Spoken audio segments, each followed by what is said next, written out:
Today, we're going to find out how Mitsuri reached the base of Root, and what the connection between Naruto and Mitsuri is.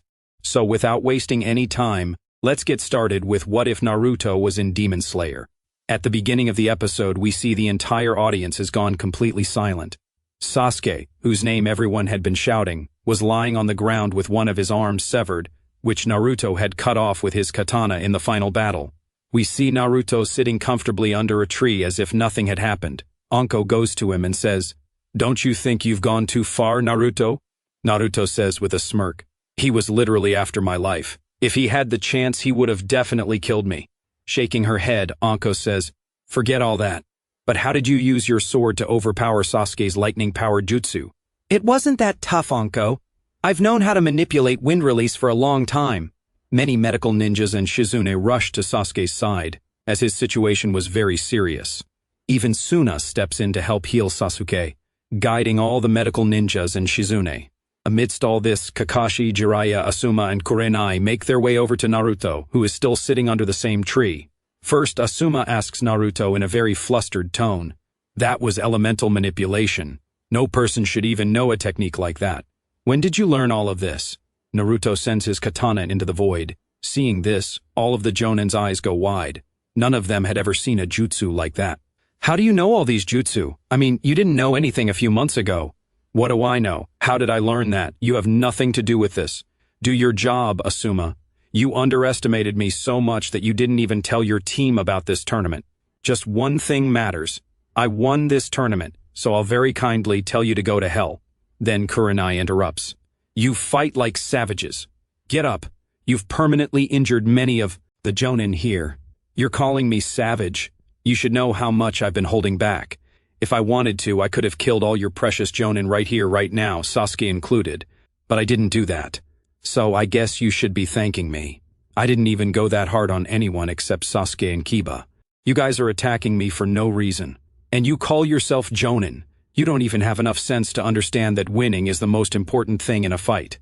Then Kakashi-sensei says, "Naruto, what you did to Sasuke." Meanwhile, Naruto was about to open his mouth, but Kakashi finishes the sentence himself and says, "I can understand why you had to do this."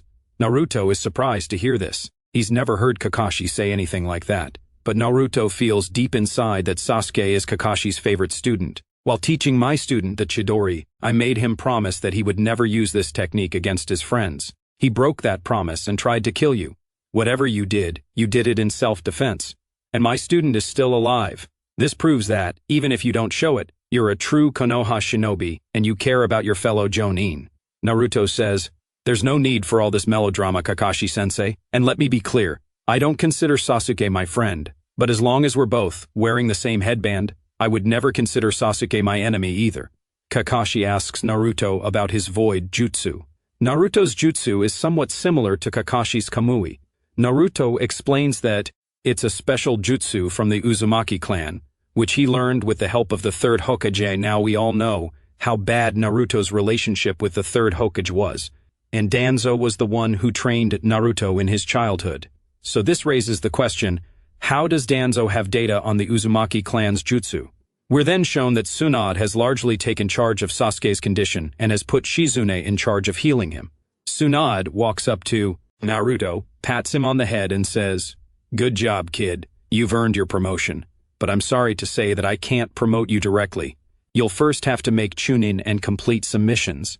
Naruto smiles and says, "I have no problem with that. Come on, Tsunade, I just want the special gift you promised me."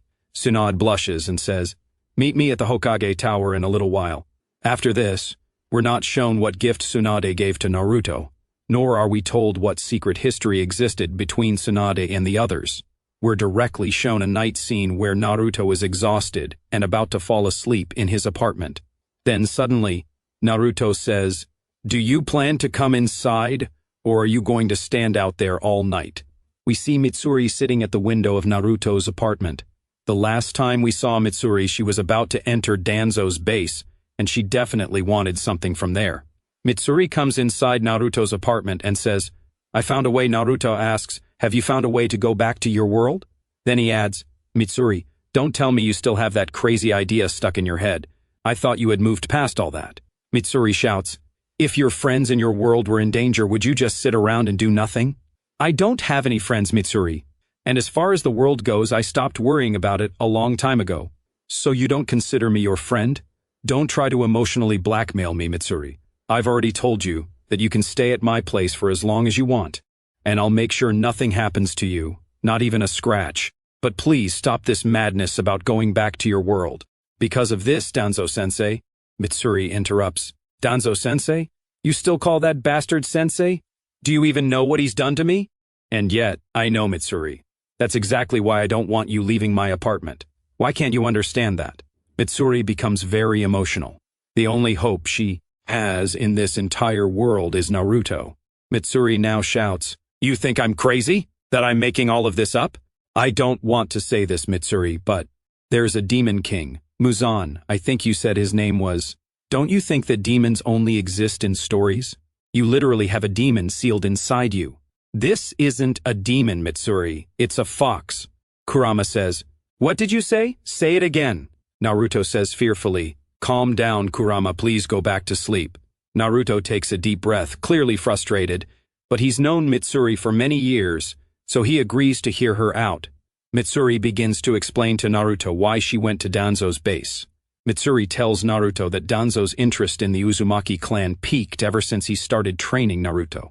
Danzo has been frantically researching the Uzumaki clan and their jutsu for years. There's an entire special department en route whose sole job is gathering information about the Uzumaki clan. Naruto couldn't understand it. He says, What's so special about my clan that all of Root is after them? As far as I know, the Uzumaki clan was once the most powerful clan in the entire ninja world, and every village was afraid of them. Even Konoha. Yeah, I already knew that. I'm special after all. Naruto, this is not the time for jokes. Okay. The Uzumaki clan possessed jutsu that could even alter reality. I once heard Danzo himself talking about some god of death jutsu. Okay, so my clan members were pretty powerful. Yes, and I stole this scroll from Danzo's office, and it contains all the research Danzo has done on your clan. Wait a second, you broke into Root's base and even got into Danzo's office? And here I've been trying to find Root's base for so long. I guess you just had more drive to find it than I did. Yeah, mock me. But seriously, Mitsuri, I don't want you getting hurt. But how did you manage to take down Root's ninjas? I learned from you, Naruto, that power isn't always the answer. Sometimes stealth works just as well. Wow, you really pulled it off.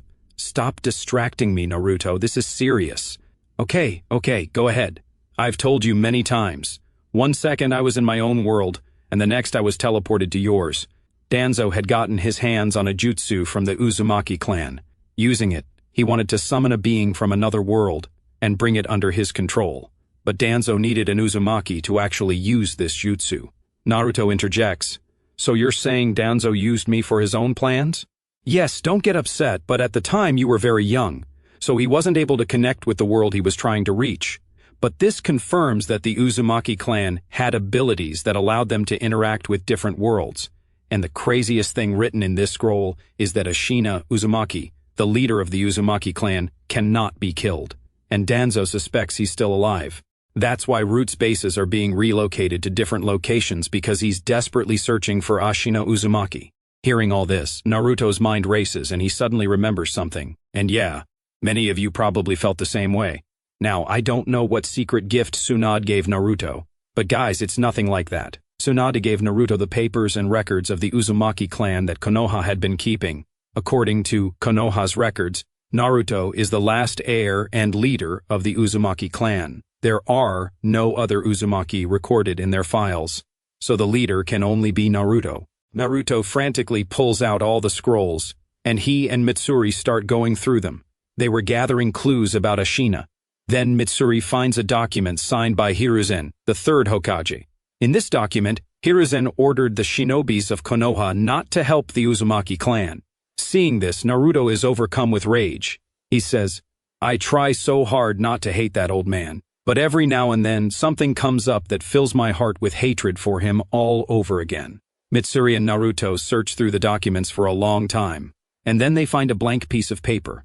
According to Konoha's records, many such papers were found in the Uzumaki clan's compound, but the moment Naruto touches the paper, the sealing jutsu on it activates. It reveals a map showing the route to the Uzumaki clan's mask temple.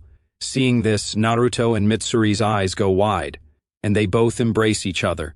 For a long time, they go through the rest of the Uzumaki clan's documents one by one, and finally, they find the clue they've been looking for. Naruto takes Mitsuri's hand and says, "I'm sorry, Mitsuri. I didn't believe you, and I've known you for so many years." "You don't have to apologize, Naruto. If you weren't there for me, I wouldn't be alive today. That's why I can't escape Danzo's grip. I just want to go back to my world. A lot of people are waiting for me." We're shown the scene from the next day, where Naruto and Mitsuri arrive at the ruins of the hidden Whirlpool village. Now, using the map, they search for the Uzumaki clan's mask temple. On the way, Mitsuri asks Naruto if things go well, whether he'd consider coming with her to her world. Mitsuri had already told Naruto that the power level of her world is much lower than the ninja world, and Naruto always needs exciting battles to keep him going. So he tells Mitsuri that if there were powerful enough people in her world who would be a real challenge to defeat, Naruto would definitely go with her. Mitsuri looks at Naruto and smiles softly. Naruto's words remind her a little of Rengoku. Eventually, Naruto and Mitsuri arrive at the temple where the Uzumaki clan's mask is kept, but they can't figure out what to do next. Masks bearing death seals were all over the walls. There was a shrine in the center of the temple. Mitsuri and Naruto look at each other and walk toward the shrine. Mitsuri notices there are blood stains in the center of the shrine, but before she can say anything, Naruto takes a kunai, draws blood from his hand, and places it on the center of the shrine. Suddenly, something starts happening in Naruto's body and he grabs hold of Mitsuri. Both Naruto and Mitsuri are transported to a different dimension. It was so quiet in this dimension that Naruto and Mitsuri could hear their own breathing. "Naruto, this place looks really strange. It feels like thousands of eyes are staring at us." "Stay back, Mitsuri. Nothing's going to happen to you as long as I'm alive." After walking far into that endless dimension, they see what they came here for. A man was levitating in the air, and he wasn't old at all. His body was still young, and his hair was beginning to glow red. It was none other than the god of sealing arts himself, Hashira Uzumaki. As Naruto takes a step forward, the pressure in the entire hall suddenly increases dramatically. Both Naruto and Mitsuri drop to their knees. One outsider and one of the Uzumaki. The pressure in that area had increased so much that Mitsuri was struggling just to breathe, and Hashira was eyeing Naruto of the Uzumaki clan with suspicion. "Who are you? How dare you enter my dimension without permission? Did Konoha send you to kill me?" "No, I'm not Konoha's enemy, but I'm not their puppet either. My name is Naruto Uzumaki." Hashira observes Naruto carefully and realizes he is Kushina's son. "What happened to my village and my clan, child?" "No one is left. All the Uzumaki have been killed. The village is completely destroyed. I'm the only one left of the Uzumaki, and I need your help." Hearing this, the pain on Hashira's face was so immense, it was beyond words. Despite being the most powerful immortal in the entire ninja world, he couldn't save his clan and family. Then Hashira's eyes fall on Mitsuri, who was holding Naruto's hand and struggling to breathe. "This girl, she has no chakra inside her, but her life force is extraordinarily high. Who is she?" "Don't kill us. Naruto saved me. I just want to go back home." Hashira looks into Mitsuri's eyes and sees nothing but pure innocence. A girl from another world entirely. "Fate truly plays strange games," he says. "Boy, the door you're talking about opening is the door of death. If you want to send her back, you will have to pay a price. Are you ready?" Naruto salutes Hashira and says, "I was born ready. Bring it on, old man." After this, we're shown a scene from the future where the people of Konoha are standing dressed in black. It's a scene from someone's funeral. We see Naruto with tears streaming down his face. All of Konoha looks devastated, but who died is left unrevealed. A special shout out to our precious members.